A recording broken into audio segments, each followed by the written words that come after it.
Pues nada, de nuevo buenas noches a todos y todas. Hoy vamos a empezar el último estudio de la temporada. Lo voy a decir ahora y luego al final también lo volveré a decir para que lo recordemos. Hoy vamos a acabar con el capítulo 6, si Dios quiere.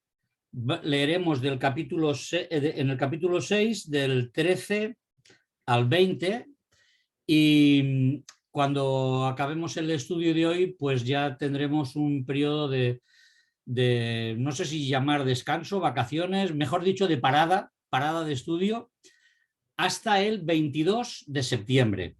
Yo ya lo iré avisando, ya iré anunciándolo. Los primeros jueves recordaré que no hay estudio, por si hay algún despistado que se quiere conectar y no encuentra a nadie. Y ya luego, cuando nos vayamos acercando a la reanudación, pues también iré avisando. ¿Vale? Así que, bueno, este es el anuncio de entrada.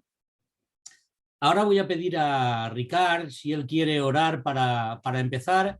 Luego yo leo el texto y ya damos la palabra a David. Oramos. Señor, te damos tantas gracias por ti, tantas gracias por este don precioso de la salvación.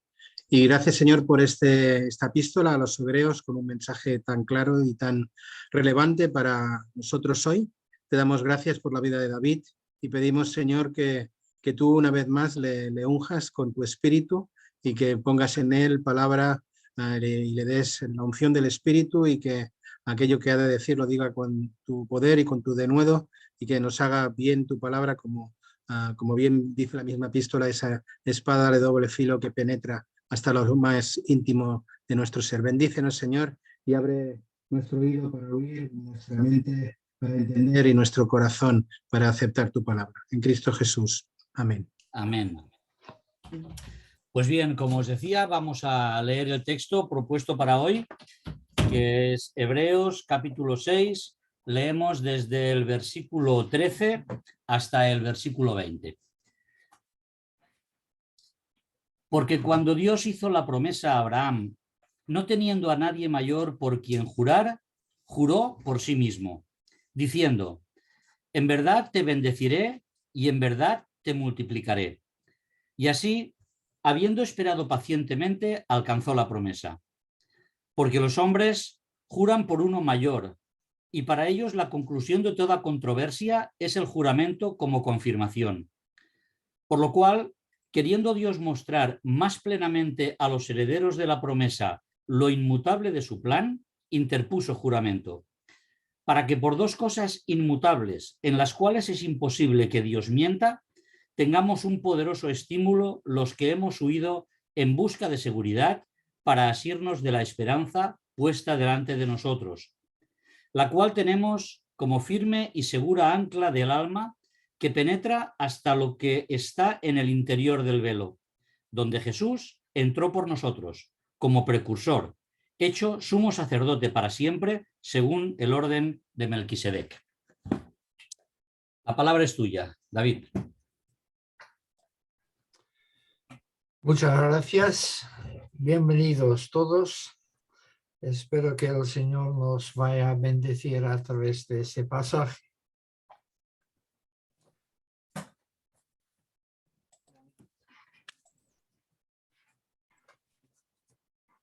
Estamos acabando de mirar lo que hemos llamado la tercera advertencia solemne de esta epístola a los hebreos.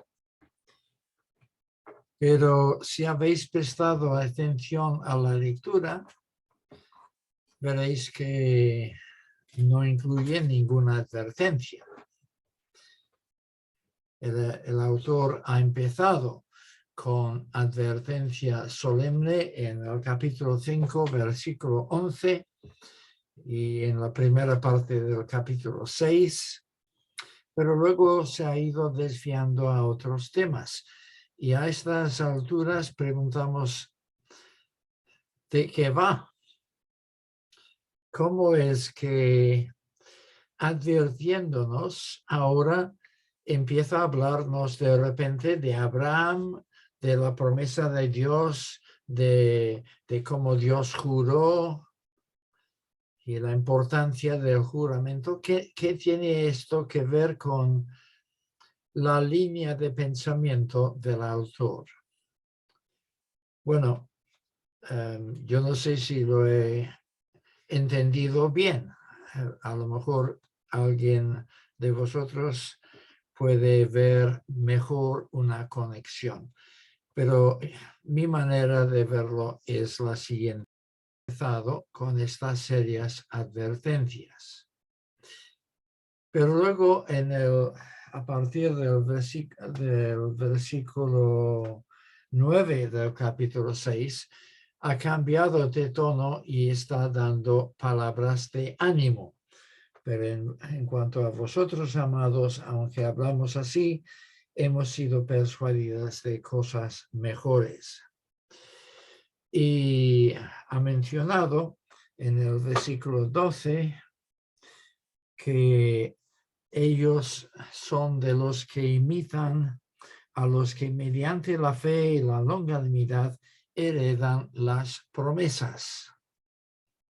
Así que ha ido evolucionando en su pensamiento hacia esta idea de que nosotros vamos detrás de promesas porque somos los herederos de las promesas. Para entender bien este pasaje y la evolución o el desarrollo del autor, hay que entender que él comprende, como Pablo en sus epístolas, que la promesa dada por Dios a Abraham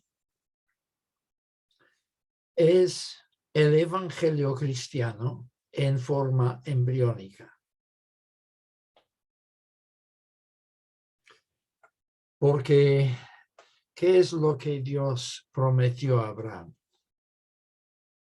Descendencia, tierra y bendición para todas las naciones. ¿Y qué es lo que nos ofrece el evangelio? Familia, descendencia, una multitud sin número, tierra, una tierra nueva en la cual mora la justicia, y bendiciones para todas las naciones.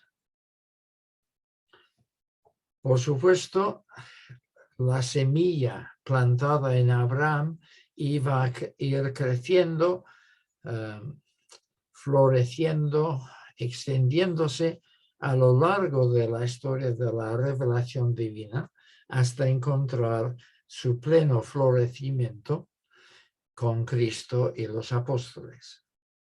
Pero la semilla está allí en la promesa dada a Abraham. Y ahora el autor dice, nosotros vamos detrás de las promesas. ¿Qué promesas? Pues empezando con Abraham. Así que se establece la vinculación entre lo que el autor acaba de decir y cómo empieza en esta nueva sección.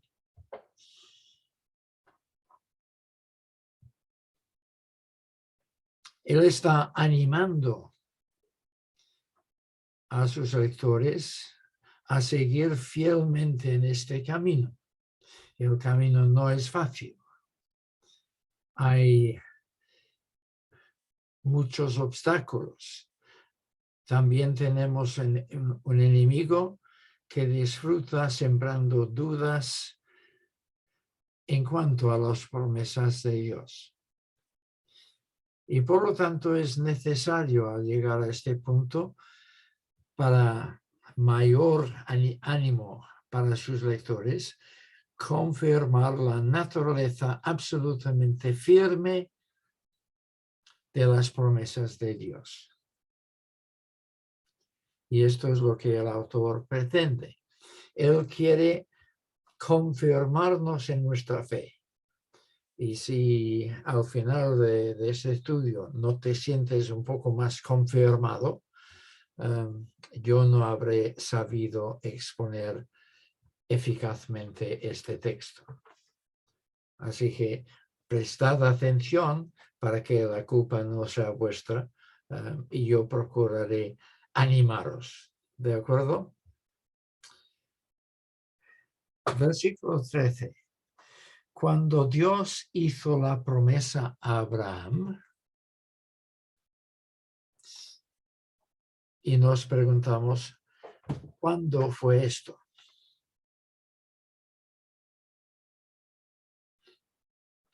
¿Cuándo fue dada la promesa? Con juramento.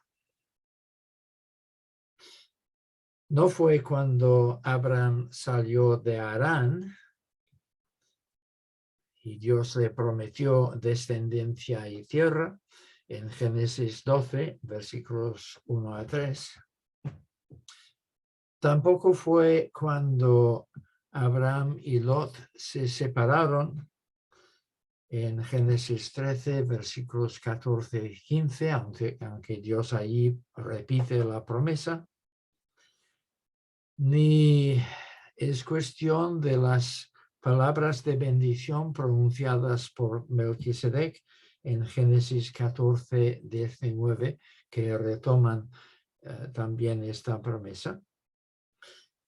Ni se trata de aquel momento cuando Dios pidió a Abraham que mirase las estrellas del cielo y dijo: así será tu descendencia, en Génesis capítulo 15. Ni se trata de ratificaciones a continuación como la que Dios hizo cuando hizo un pacto con Abraham apareciendo como antorcha de fuego que pasaba por en medio de animales sacrificados, también en Génesis 15. El autor tampoco está pensando en la nueva ratificación de las promesas de parte de Dios cuando dio a Abraham la señal de la circuncisión en Génesis 17, ni en la ocasión en que Abraham recibió a los 3 visitantes celestiales quienes confirmaron que el esperado hijo vendría de parte de Sara en Génesis 18, ni en la repetición de esta misma promesa en el momento de la expulsión de Agar e Ismael de la casa de Abraham en Génesis 21. He dado toda esta lista de confirmaciones de la promesa por razones importantes que ahora veremos. Pero no fue en ninguna ocasión de estas que Dios ratificó la promesa con juramento.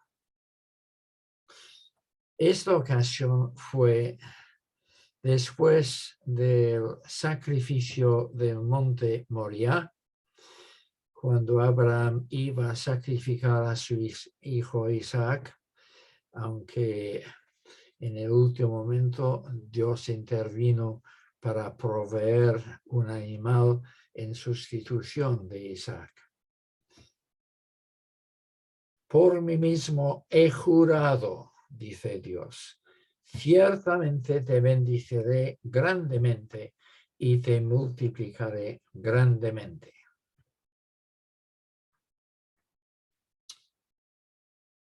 Una y otra y otra y otra vez, Dios hace la promesa. Por esto se habla de las promesas. Y finalmente hace la promesa con juramento. Es decir, ratifica solemnemente sus promesas con aún más contundencia, y el juramento viene a culminar esta serie de promesas.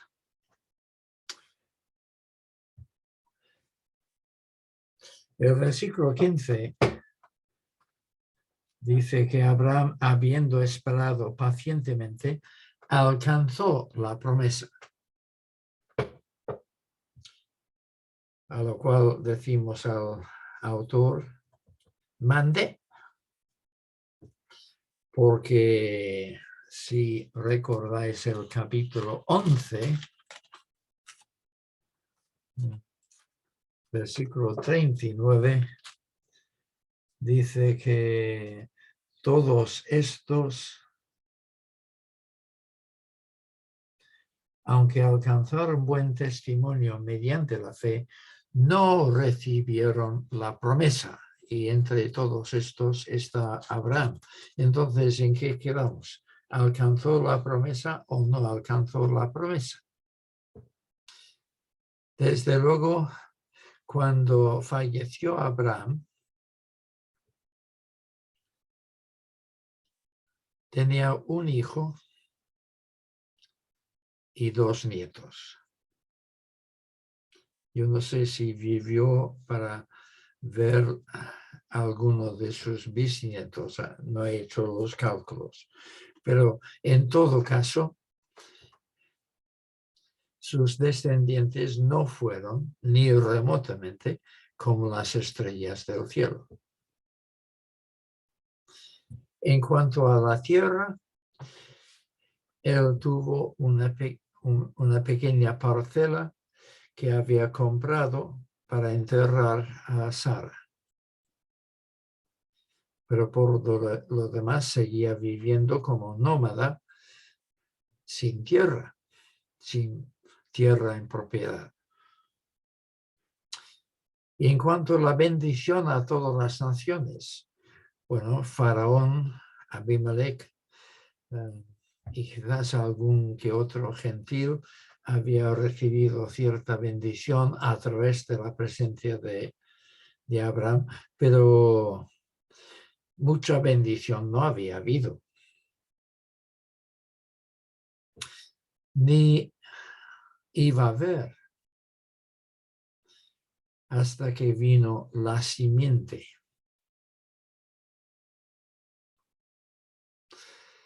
Y a través de la simiente de Abraham iba a formarse una multitud sin número, tal y como la describe Apocalipsis, de los redimidos, gracias a la obra de la simiente. Abraham iba a ser heredero de la tierra completa. Y ni siquiera esta tierra, sino la tierra nueva que Dios va a crear. Y la bendición de Abraham se ha extendido a través de Cristo al mundo entero. Sí que Dios iba a cumplir estas promesas, pero cuando Abraham falleció, el cumplimiento apenas se había empezado a realizarse. Con todo, yo creo que el versículo 15 significa que sí que había empezado a vislumbrarse el cumplimiento. Todavía iban a pasar muchos siglos antes de la llegada de la simiente en la persona de Jesús. Y muchos siglos, por lo tanto, antes de la fructificación de todos los aspectos de esa promesa. Pero creo que Abraham pudo morir con la satisfacción de saber que la cosa ya iba en marcha.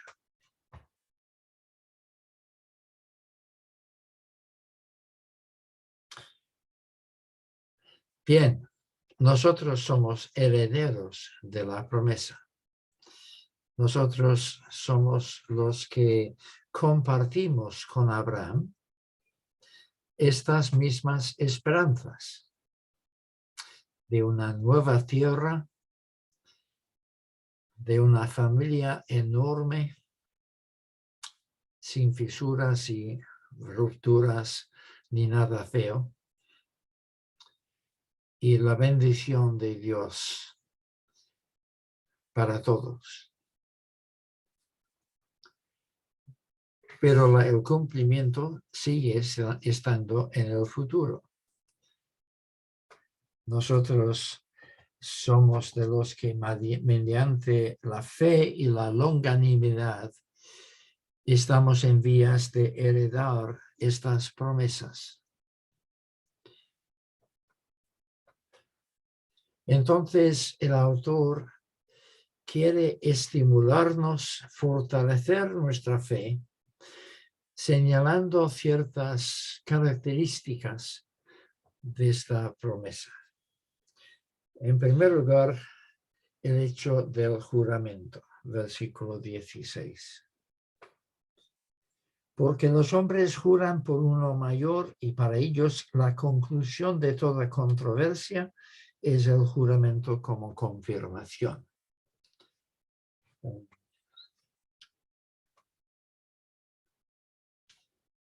Yo no sé si habéis conocido a personas que constante están diciendo, te lo juro, te lo juro. Lo que voy a decir no es muy políticamente correcto, pero yo he observado que los marroquíes en nuestro pueblo siempre están diciendo, te lo juro, y no se puede fiar de su palabra en absoluto. De hecho, cuanto más se oye decir a una persona, te lo juro, puedes desconfiar de la veracidad de esta persona, pienso yo. Pero cuando Dios jura, la cosa va en serio. La promesa se vuelve aún más solemne, aún más seria, aún más fiable. No son meras palabras vacías. Sin embargo, cuando se jura o cuando se juraba, normalmente era apelando a una divinidad, a un Dios, a ser testigo del juramento. Por lo tanto, se juraba por uno superior. Pero puesto que no hay nadie superior a nuestro Dios, si Él va a jurar, tiene que ser por sí mismo, porque no hay nadie más. Y esto es lo que dice el autor. Pero notemos que el autor insiste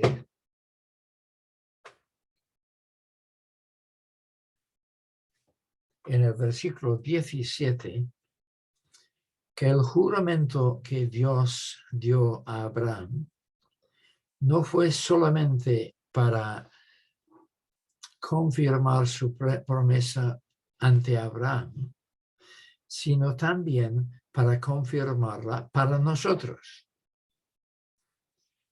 Por lo cual, queriendo Dios mostrar plenamente a los herederos de la promesa, es decir, nosotros, la inmutabilidad de su designio, interpuso juramento. Así que el juramento está allí no tanto para beneficio de Abraham, sino para beneficio tuyo, hermano. Dios quiere que entendamos que las promesas del Evangelio no son papel mojado, no son palabras vacías, sino absolutamente firmes porque llevan el sello del juramento de Dios mismo.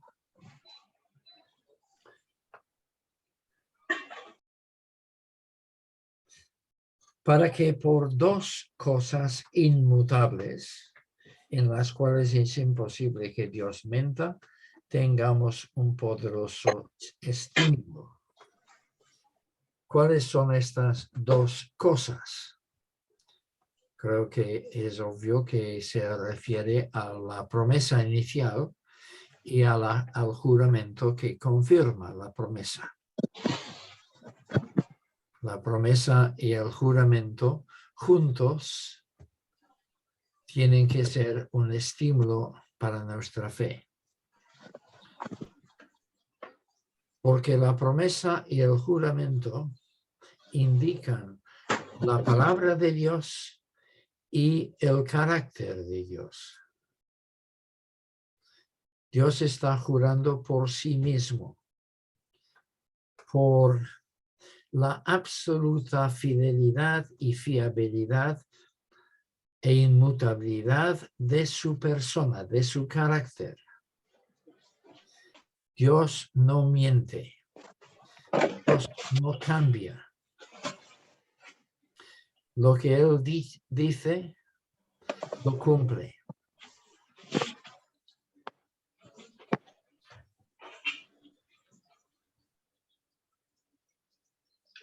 ¿Qué concepto tienes tú del carácter de Dios? Si Dios fuera como cualquiera de los dioses de la antigüedad, su palabra no sería fiable. Los dioses de Grecia y Roma no eran fieles ni a sus propios cónyuges.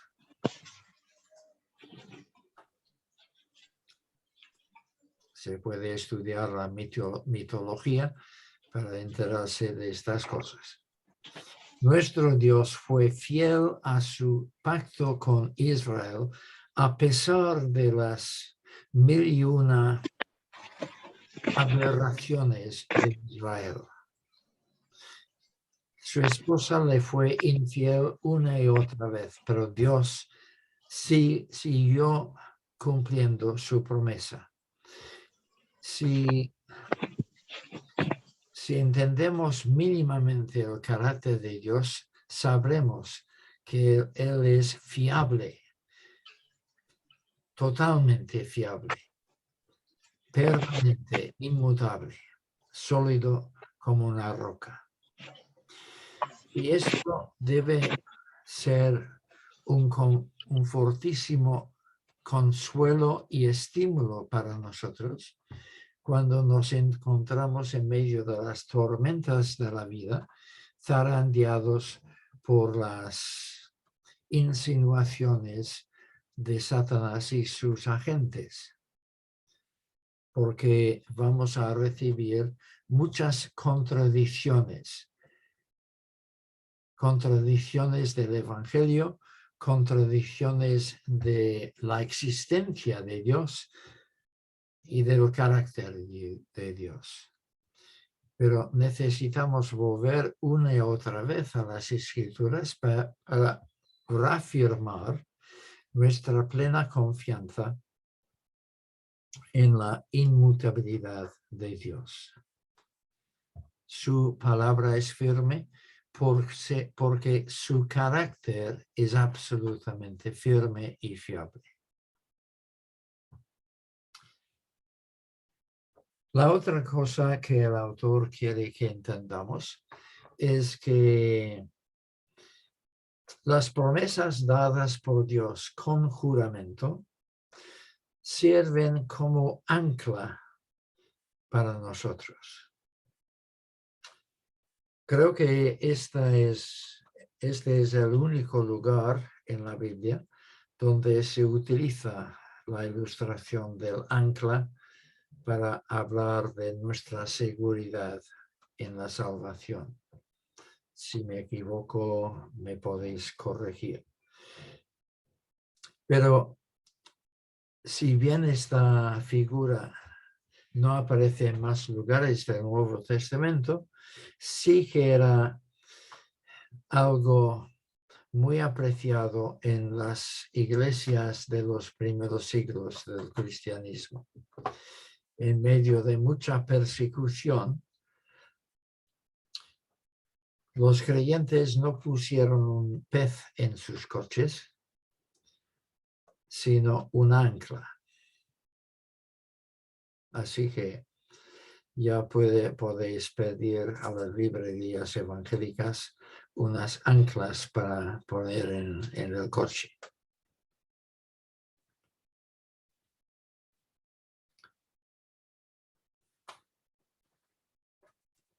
Tremendo, ¿eh? Cuando estás confrontando leones en la arena, saber que tienes un ancla. Cuando estás en la hoguera, saber que tienes un ancla.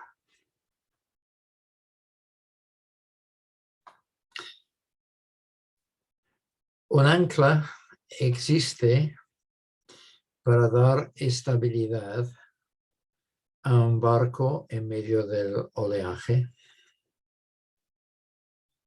Si no fuera por el ancla, el barco sería llevado por las olas, por la corriente. No tendría estabilidad. En nuestra vida, las promesas de Dios, el carácter de Dios, el juramento de Dios, constituyen nuestra ancla. El ancla tiene un extremo en el barco y otro extremo en tierra firme o en algún lugar seguro. Nuestra ancla tiene un extremo en nosotros mismos. ¿Dónde está el otro extremo? El autor es muy explícito. Él dice que penetra hasta detrás del velo. Y ya sabéis lo que había detrás del velo. El lugar santísimo.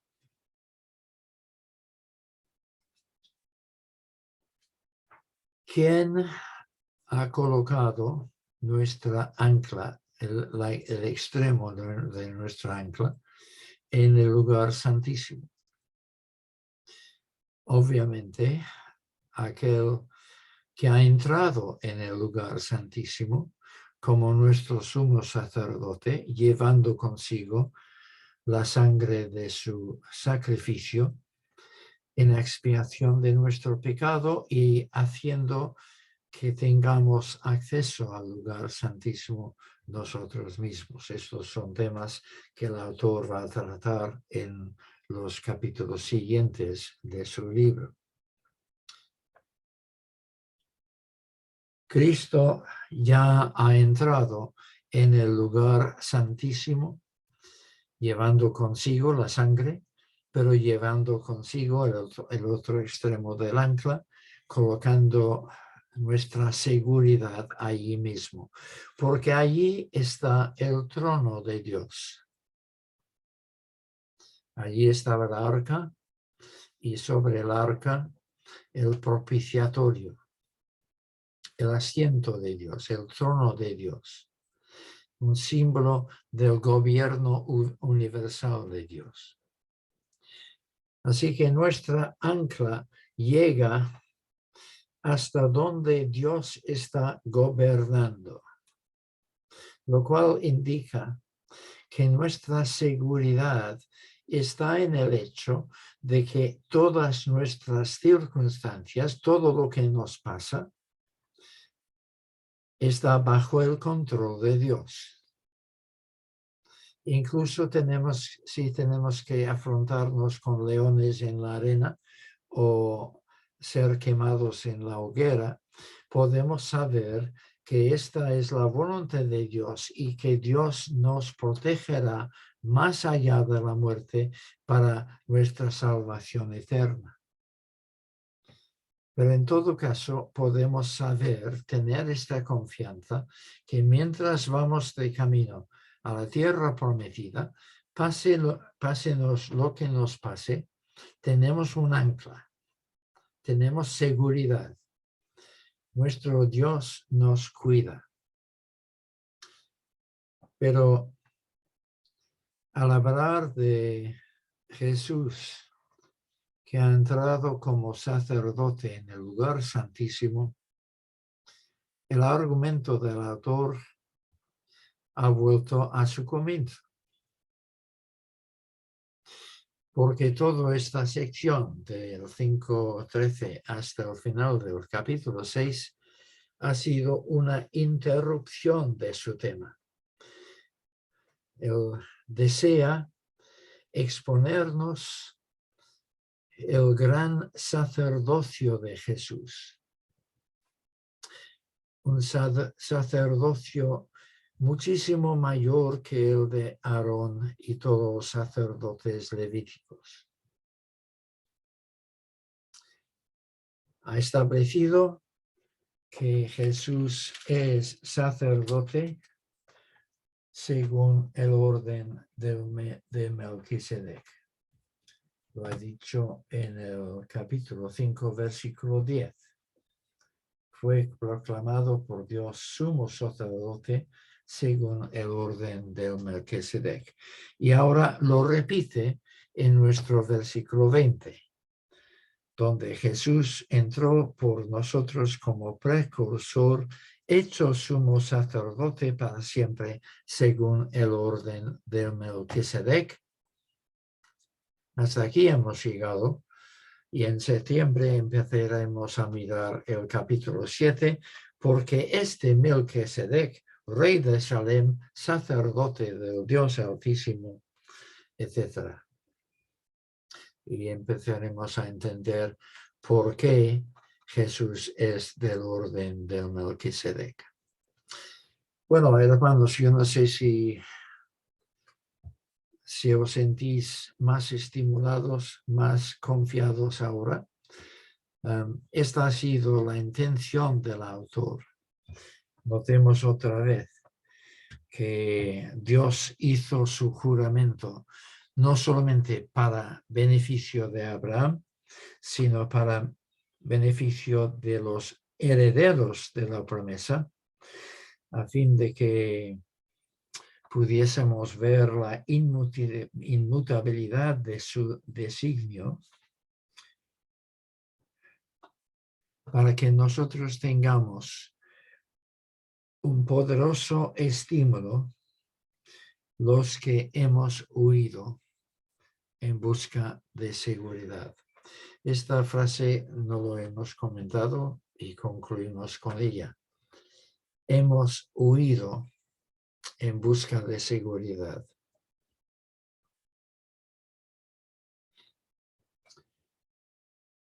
La ciudad está en llamas.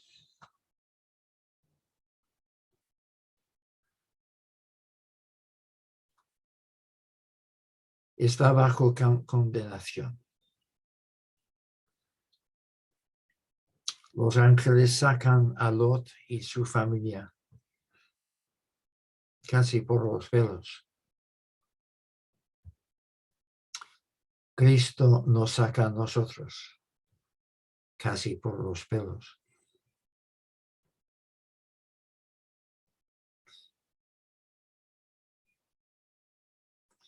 Pero una vez sacados, tenemos un camino. Hemos huido, pero necesitamos un lugar seguro. Y vamos hacia él.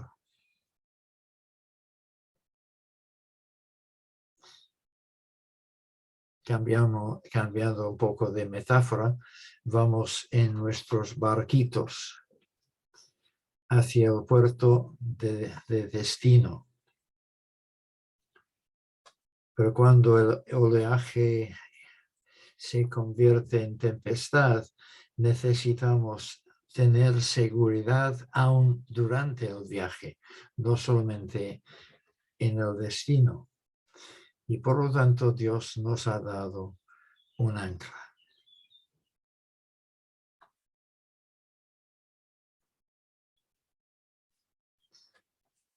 ¿Hemos huido? ¿Sí o no? acordaos de la esposa de Lot. Acordaos de los hijos de Israel que añoraban los ajos y las cebollas de Egipto.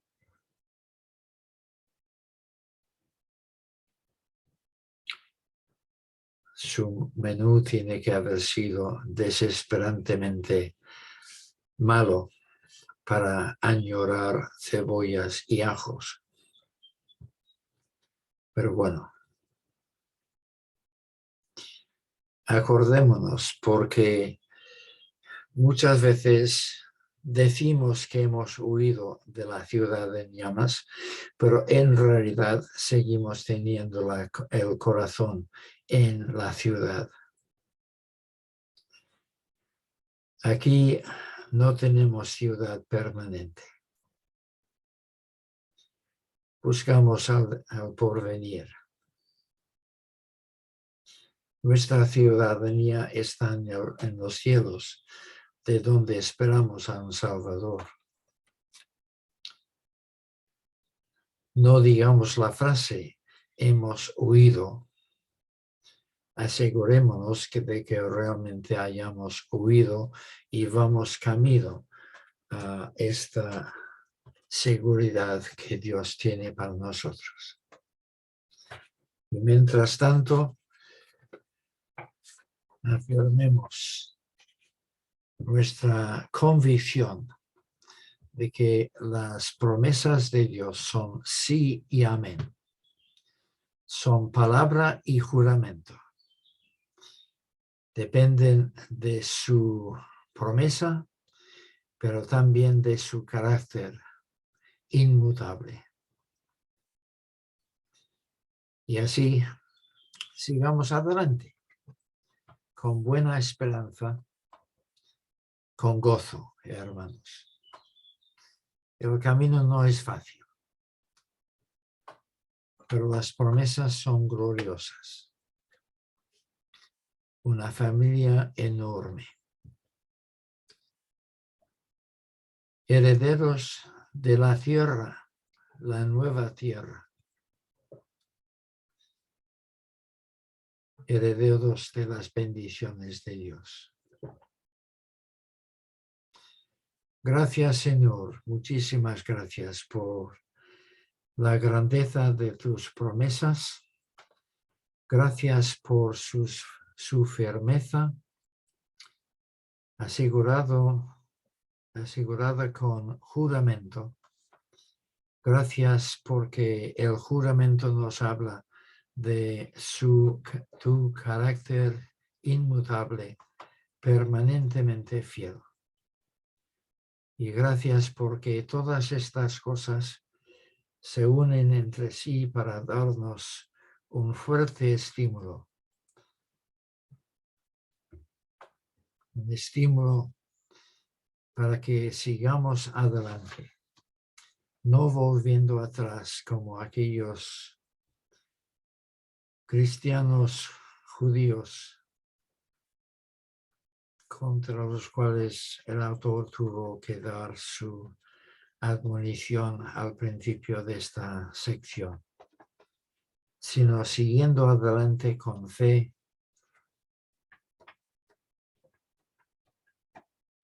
robustecidos y fortalecidos por tu palabra y tu juramento. En el nombre de Jesús. Amén.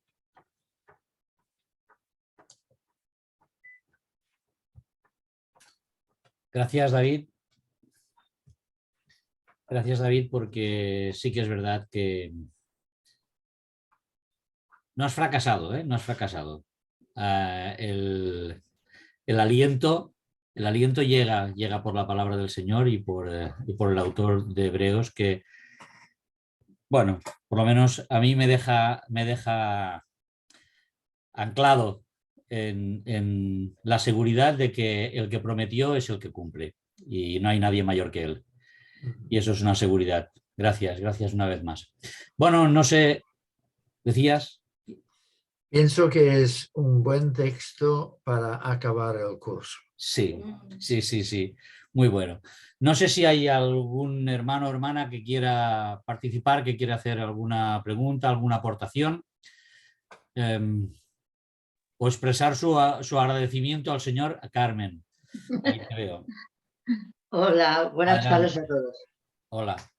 Muchas gracias por todo, David. De verdad que ha sido de bendición todo este tiempo que hemos podido escucharte. Os lo digo por mí y creo que todos los demás hermanos pensarán lo mismo. Y hay una cosa que me has hecho pensar hoy que yo nunca la había unido, cuando tú has dicho que Dios prometió a Abraham que su descendencia sería como las estrellas y como la arena del mar. Yo siempre pensaba que la descendencia era los palestinos y los judíos. Y luego pensaba que los palestinos había mucha más gente que eran más los palestinos que los judíos. Y ha habido el punto donde me he dado cuenta y me ha hecho mucho bien de que yo soy esa descendencia de Abraham. Que todos los creyentes, todos los cristianos que hemos aceptado a través de los tiempos a Cristo, somos esa descendencia. Por eso esa descendencia es mucho más grande que las estrellas y que las arenas del mar. Y me ha hecho sentirme muy bien. Muchas gracias. Bueno, Pablo en Romanos capítulo 4 desarrolla este tema, que Sí.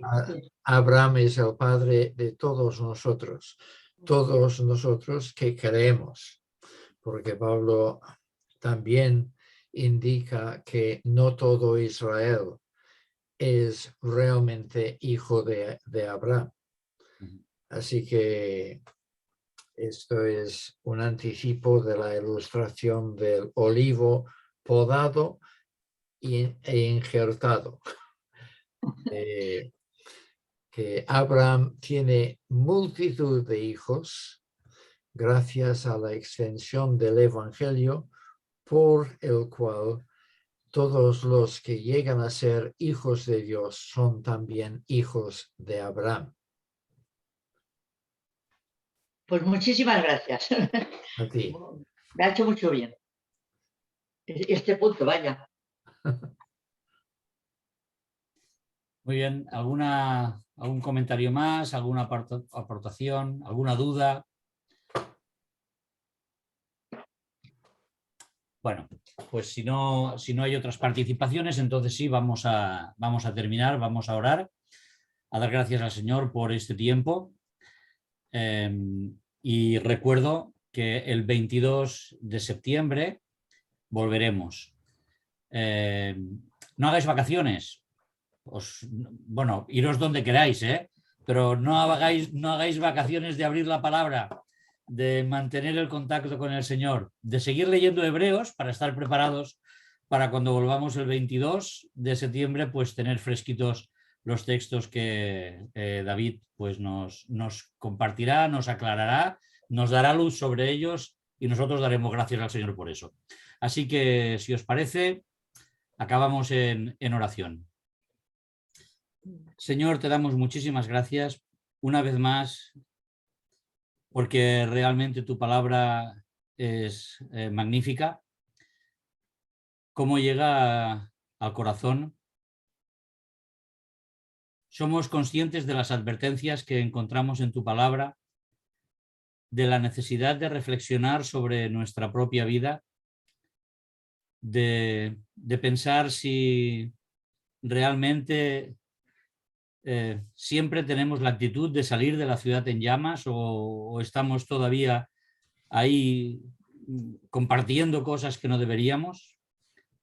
Y por eso te pedimos, Señor, que tú abras nuestra mente, nuestro corazón, nuestro entendimiento espiritual para reconocer que las promesas, fuesen hechas cuando fuesen hechas, nos alcanzan y nos dan una visión de esperanza, una visión de eternidad, que nos acompañan, Señor, en nuestro camino por el desierto hasta alcanzar la tierra prometida, que tú has prometido y que tú vas a cumplir, Señor. Gracias por la fiabilidad que nos hace descansar en ti, porque reconocemos tu inmutabilidad, tu soberanía, Y aunque aunque hay cosas que se escapan de nuestro razonamiento y de nuestra mente humana y limitada, descansamos en ti y en tus promesas.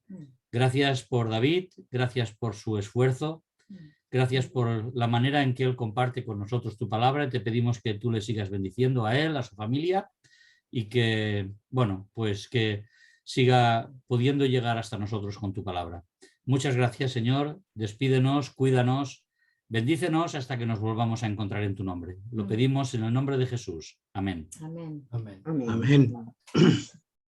Amén. Pues nada, hermanos, hermanas, nos vemos. Descansad y que el Señor os cuide a todos. Una pregunta. Muchas gracias, David, Sí. por todo y buenas Gracias, vacaciones. buenas a todos. vacaciones. Una Dios los bendiga pregunta. mucho. Sí. ¿Alguien está en contacto con Giovanni? Veo que él se ha marchado. Sí, ¿Se ha marchado? Giovanni, que no Sí. está. Pues no. Siempre Pero- se Pero estaba antes, ¿verdad? Estaba conectado El antes. de Cuba. Lo digo porque por si alguien puede recordarle el 22 de septiembre. septiembre. Yo lo voy a ir recordando, David. Yo lo voy a recordar. Vale, pero tú tienes... Sí, él está en una lista en la lista esta que yo voy enviando, Perfecto. lo recordaré ahora. Cuando envíe el mañana, si Dios quiere, cuando mañana envíe la grabación, voy a recordarlo y lo recordaré un par de veces más. ¿De acuerdo? Molt bé, molt Muchas bé. gracias a todos. Que el Señor os Buenas guarde. vacaciones. Gracias. Vamos. abrazo, Margarita. Bueno, Gracias. Buenas noches. Bé, Tom. Adiós, adiós. Adéu.